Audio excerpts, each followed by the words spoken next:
आज 2 घंटिया ओपीडी रोगी सेवा बंद करिसेंती सरकारी डाक्तर माने। जिले में थिबा समस्त हेडक्वार्टर तथा जेउठी जेउठी सरकारी ओपीडी व्यवस्था अच्छी सेठी दिन 9 ରୁ 11टा पर्यंत रोगी सेवा बंद रखिंट यही सरकारी डाक्तर माने। सेमानकर दाबी रही जे डाक्तरंकर जो समस्या एवं पुराना दाबी रही सरकार तुरंत पूर्ण करंतु। ए नहीं अनेक बार बैठक सरी किंतु लाभ करागला नहीं। एबे कमिटी कही संघ ओमसा कही ओडिशा मेडिकल सर्विस एसोसिएशन कही सरकार जो कमिटी गठन करिकी समस्यार समाधान करने कहते से कमिटी केबे फॉर्म हम तार कौन तारीख स्थिर होनी कमिटी किए रे तार कौन प्रकार निश्चिंतता नहीं एवं क्यों क्यों दिग को गुरुत्व दिज्व आलोचना होना। तेणु एभली एक अनिश्चितता एश्योरेंस बा आश्वस्ति दे सरकार कौन प्रकाश करने को चाहते कौन स्वार्थ हासिल करने को चाहते ये नहीं संघ प्रश्न उठाई जहाँ को नहीं ओमसार साधारण संपादक सीधा सड़क सरकार एवं गणमाध्यम तथा रोगी उद्देश्य यही वार्ता रखी।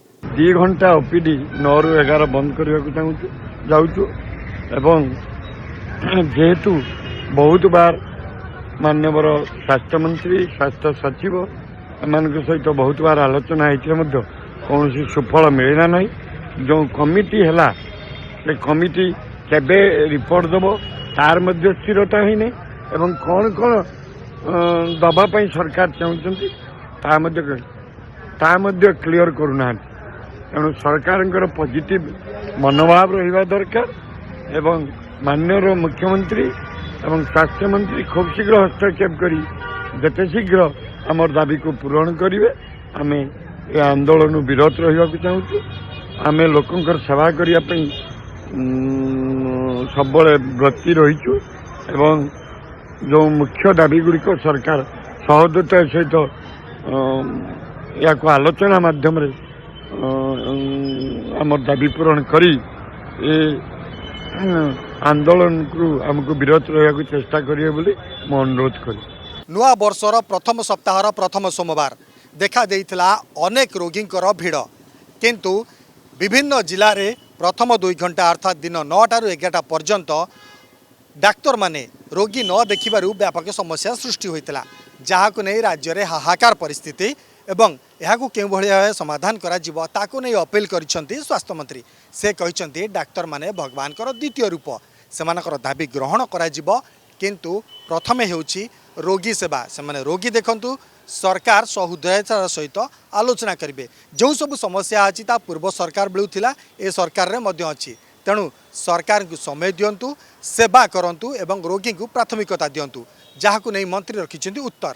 देखु ओमसार जो दाबी अच्छी ताकू गुरुतर सहित सरकार नहीं एवं आपाई आमे गोटे कमिटी गठन करूँ। तार चेयरमैन अच्छा एडिशनल सेक्रेटरी जी डिपार्टमेंट रू एवं प्रिंसिपल सेक्रेटरी हेल्थ लॉ आ फाइनेंस मेंबर अच्छा विचार चली प्रथम बैठक सरला। दुईटा दाबी भितर गोटे पोस्टमार्टम सेंटर इश्यू थिला जो थी कि 500 टଙ୍କା से पाते 1000 टଙ୍କା करने आम एग्री होगी तार भी प्रोसेस चली। सहित डेंटल डॉक्टर मानकर पीजी ये जो पड़ता ताकू बढ़ावाई 2टा सर्ट टर्म दाबी आम मानि भी नहीं। ता सहित तांकर गोटे गुरु दायित्व रही रोगी सेवार से मोर सहित भी 3 थर 4 थर कथा भी होती। तो मुझे आपण मध्यम पुणी थे अपील करी जे doctors are next to God. आपण माने निज प्रोफेशन को सम्मान जनाई कार्यक्रम रे रोगी सेवा कार्यक्रम रे जोग दियंतु एवं गणतंत्र रे एवं कौन सी भी परिस्थिति रे अक्रॉस द टेबल डिस्कशन होकर समस्यार समाधान होता है। एवं से मु आउ थे अनुरोध करी आपण समाधान बाट को आम सहित कथबार्ता होबारे आसतु एवं आपण द्वारा रोगी हंतसंत हेले एवं जदि रोगी सेवारे व्याघत हेबे तो निश्चित भाव में समस्त मन में कष्ट देव। तो मु आउ थे अनुरोध करुँची आपण माने कार्य रे जोग दियंतु। देखो कौन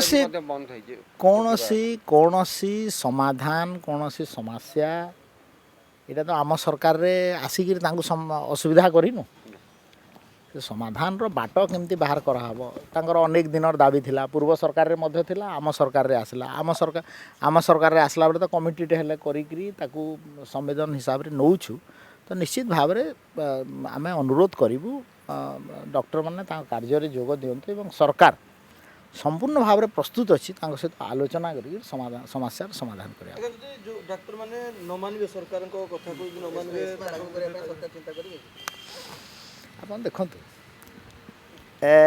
सरकारी चाकरी जे करुछि सरकारंकर कथा मानिवा पई तांकर गोटे मैंडेट एवं रूल्स ऑफ प्रोसीजर बिजनेस जोटा अच्छी code of conduct of the service rule अच्छी से मानि से आलोचना माध्यम रे अनेक देखंतु अनेक समय रे अनेक संगठन स्ट्राइक भी करिसंती राजरास्ता रे बोलै तां सहित कथाबार्ता है कि समाधान होछि आम चेष्टा करूछु तां सहित कथा है कि समाधान निश्चित भाव में डॉक्टर पेशेंट जो रिलेशन एटा सब बेले जरूरी कालीन आज आम कथबार्ता हो आम देह खराब हेल्ले डॉक्टर पाक जा डॉक्टर आम पाक आसवे तो डॉक्टर मान सहित कथबार्ता है समस्या समाधान।